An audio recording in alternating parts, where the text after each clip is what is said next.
రాష్ట్రంలో వాతావరణంలో కొంత మార్పు వచ్చింది. భగభగ మండే ఎండ వేడి నుంచి వరుణుడు కాస్త ఉపశమనం కలిగించాడు. రాష్ట్రంలో కొన్ని ప్రాంతాల్లో వర్షం కురుస్తోంది. మరో 2 రోజులు ఇదే వాతావరణం ఉంటుందని తెలిపారు వెదర్ ఆఫీసర్స్. మరో 2 రోజుల తర్వాత 3 డిగ్రీల ఉష్ణోగ్రతలు పెరిగే అవకాశం ఉందన్న వాతావరణ శాఖ అధికారి ధర్మరాజుతో మౌనిక ఫేస్ టు ఫేస్. కొన్ని ప్రాంతాల్లో ఉదయం అంతా ఎండ, ఇక నైట్ కాగానే ఈదురుగాలతో కూడిన వర్షం. ఇందుకు కారణాలు ఏంటి, ఎప్పటి వరకు ఇదే వాతావరణం ఉంటుందో తెలుసుకుందాం. మన బేగంపేట వాతావరణ కేంద్రంలో మనతో పాటు అధికారి ధర్మరాజు మనతో మాట్లాడదాం. సార్, మార్నింగ్ కొన్ని ప్రాంతాల్లో ఎండ ఉంటుంది, సాయంత్రం కాగానే కూల్గా మారిపోయి ఈదురుగాలు వర్షం కూడా కనిపిస్తుంది. సో ఇందుకు ముఖ్య కారణం ఏంటి, ఇట్లాంటి వేరియేషన్ ఎందుకు కనిపిస్తుంది? ప్రస్తుతం కనుక తెలంగాణ రాష్ట్రంలో నెలకొల్పబడినటువంటి వాతావరణ పరిస్థితులు కనుక చూసుకున్నట్లయితే గత 2-3 రోజుల నుంచి కూడా ద్రోణి గాల్లోని అనిశ్చితి అనేది తెలంగాణ రాష్ట్రం దగ్గరగాను రాష్ట్రం గుండాను ఒక ద్రోణి అనేది గాల్లోని అనిశ్చితి అనేది ఏర్పడడం వల్ల మనకి లాస్ట్ 2 డేస్ కూడా మనకి అక్కడక్కడ తేలికపాటి నుంచి మోస్తారు వర్షాలు అయితే కురవడం జరిగింది.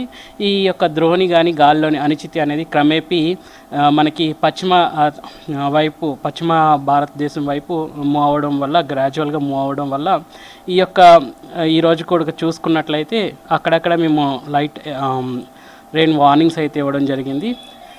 రానున్న రోజుల్లో ఎండ తీవ్రత అనేది క్రమేపీ 1 నుంచి 2 డిగ్రీలు పెరిగే అవకాశాలు అయితే ఎక్కువ కనిపిస్తున్నాయి.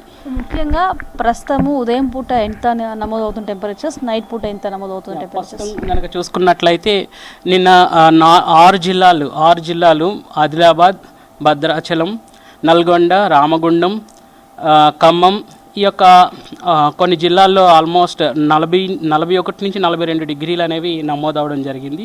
సిటీ కనుక చూసుకున్నట్లయితే నిన్న 40 డిగ్రీల దాకా గరిష్ట ఉష్ణోగ్రతలు అయితే నమోదవడం జరిగింది. నిన్న చూసుకున్నట్లయితే భద్రాచలం 42.2 డిగ్రీల అధిక గరిష్ట ఉష్ణోగ్రతలు అయితే నమోదవడం, 6 సెంటీమీటర్ల రెయిన్ఫాల్ అనేది రికార్డ్ అవ్వడం జరిగింది. ప్రస్తుతం కనుక చూసుకున్నట్లయితే ఈ యొక్క లైట్ టు మోడరేట్ రెయిన్ అనేది ఈరోజు రేపు కూడా కొనసాగుతుంది. తర్వాత గ్రాడ్యువల్గా ఈ యొక్క గరిష్ట ఉష్ణోగ్రతల తీవ్రత అనేది రాష్ట్ర వ్యాప్తంగా 1 డిగ్రీ నుంచి 2 డిగ్రీ సెంటీగ్రేడ్లు పెరిగే అవకాశాలు అయితే ఉన్నాయి. మరి ముఖ్యంగా చూసుకున్నట్లయితే దక్షిణ తెలంగాణ రాష్ట్రంలో కనుక చూసుకున్నట్లయితే ఎండ తీవ్రత అనేది హెచ్చుగా ఉండే అవకాశాలు అయితే ఎక్కువ కనిపిస్తున్నాయి.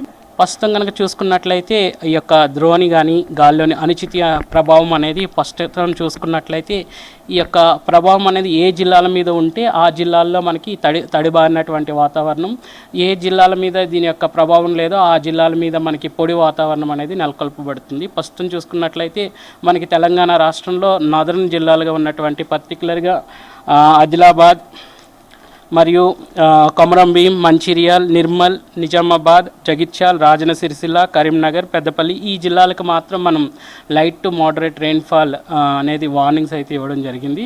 అంతేకాకుండా మరి ముఖ్యంగా చూసుకున్నట్లయితే మహబూబ్ నగర్, నాగర్ కర్నూల్, వనపర్తి, నారాయణపేట్, జోగులాంబ గద్వాల్ ఆల్మోస్ట్ 41 డిగ్రీ నుంచి 44 డిగ్రీలు టెంపరేచర్ గరిష్ట ఉష్ణోగ్రతలు అనేవి నమోదవడం అనేసి ఒక అంచనా వేయడం జరిగింది.